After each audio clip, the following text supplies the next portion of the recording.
I'm sorry. That must be something wrong with my ears. I thought I just saw a megastar musician actually playing something that insults the regime.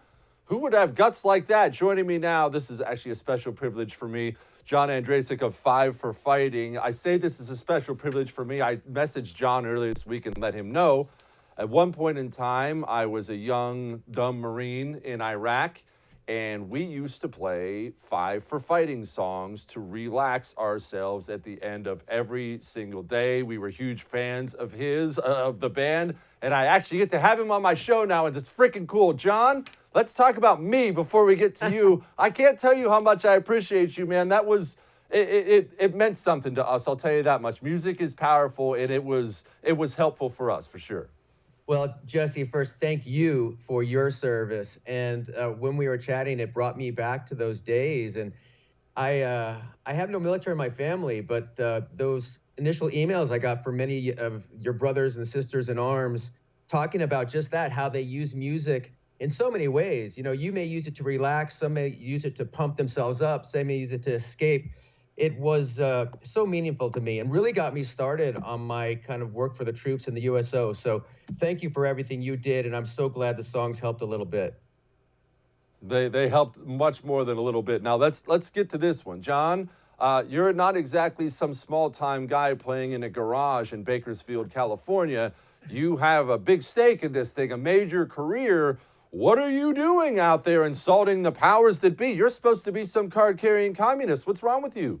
You know, Jesse, there used to be a time where protest songs were beloved by the Rolling Stones of the world, and speaking to power mattered. You know, there was a folk singer in Afghanistan, Fawad Andarabi, who was dragged from his house and shot and killed. And you would think that guy would be on the cover of Rolling Stone, and they would be supporting all the artists trying to escape. But unfortunately, in this world we live in, there seems to be something upside down. And I just write what I feel. And Jesse, this to me is a moral message. It's not a political one. And I've said this before, but if Donald Trump put us in this situation, the song would remain the same, only the names would change. And it's really disappointing, not surprising, that the media and particularly the music industry has basically abandoned their compassion and beloved songwriting for oppression of others, particularly people of color. And so I just write what I feel. What's happened in Afghanistan is a national shame. It's a debacle. And thanks to folks like you keeping it on the front foot. But we're all in this together. And it is a moral message about the American promise and accountability. And we've broken the American promise, and we've seen no accountability to date. And I'm going to keep screaming this song till we see some of that.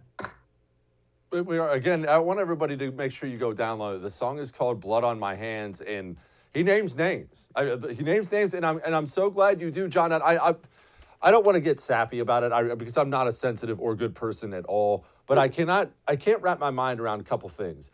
We got 13 of our brave warriors killed. That's a direct response to Joe Biden's actions over there. And then in response to that, we drone striked 10 people, and 7 of those people were children. And I've seen the pictures of those kids. And I mean, I'm talking adorable little kids, man. And I cannot believe not a single person has been arrested over that, let alone resigned or been fired. Someone should be currently awaiting a court-martial at the bare minimum over that. Yes, and this is our extraordinary success, which scares me more than anything because it's Orwellian narrative. What happens? We're already seeing what's happening in Taiwan right now with China. And you're right. And I'm more upset with Millie and Austin because you know what? I expect presidents to do stupid things. But when things get bad, I have great respect for our troops. I expected them to come out and clarify that extraordinary success. But when they echoed the same, what a great airlift narrative. I was scared and angry, and I had to call out Millie. I had to call out Austin. I had to call out Blinken, who was basically saying, oh, none of our allies are mad at us when the night before Parliament had condemned our actions. So it's really dangerous when we have this disconnect from reality with the people that are running the show. So I'm with you 100%. And I think it's important for all of America to not let this fade. It's not just about Afghanistan. It's about our national honor. It's about this shame that unless we admit our complicity will fester and continue to erode our moral conscience. And for me, the song is just one scream, but I think so many people feel that inside, I'm trying to be a voice for those that feel they're silent. Hey, thanks so much for watching the first on YouTube. If you liked what you saw, go ahead and like and subscribe. You heard me. Like it, subscribe. You'll get a lot more of it and a lot more of me.